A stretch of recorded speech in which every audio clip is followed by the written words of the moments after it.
آپ کے لیے آسانی کا حکم ہی ہوگا۔ ایک انہوں نے کہا کہ وطر میں ایسا کیا کہ علم شریف پڑھی اور پھر دعائے قنوت وغیرہ پڑھ لی لیکن سورت نہیں پڑھی، شاید معلوم نہیں ہوگا کہ تیسری میں سورت پڑھنی چاہیے، کئی نمازیں ایسی پڑھ لی، کیا حکم شرع ہوگا؟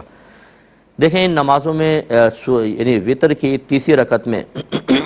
سورت کا ملانا واجب ہوتا ہے۔ اب چونکہ نہیں ملائی تو یہ ترک واجب ہوا جس پہ سجدہ سہو لازم تھا، لیکن وہ علم نہیں تھا تو یہ مکروہ تحریمی نمازیں ہوئیں اور واجب کے ترک کے ساتھ جو نمازیں ہوتی ہیں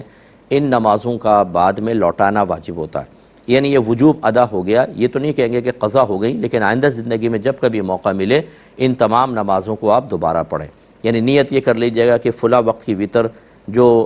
میری واجب الادا تھی میں اس کو دوبارہ ادا کر رہی ہوں، اور یہ کر کے آپ کر لیں۔ اور اب یہ کتنی نمازیں نکلی اگر ایکوریٹ نہ پتہ ہو تو دل سے پوچھیں کتنی ہوں گی، 10 ہوں گی، 20 ہوں گی، 30 ہوں گی، جہاں دل تعداد پہ مطمئن ہو جائے کہ ہاں اس سے زیادہ نہیں ہے وہ لکھ لیں، پھر ایک ایک نماز ادا کرتی جائیں، اس میں سے مائنس کرتی جائیں، سب بالکل زیرو ہو جائے تو سمجھ لیں ساری نمازیں ادا ہو گئیں۔ ایک انہوں نے کہا کہ کیا یہ حکم ہوتا ہے کہ عورت کو موزے پہن کر نماز پڑھنی چاہیے کہ اس کے ناخن بھی نظر نہ آئیں؟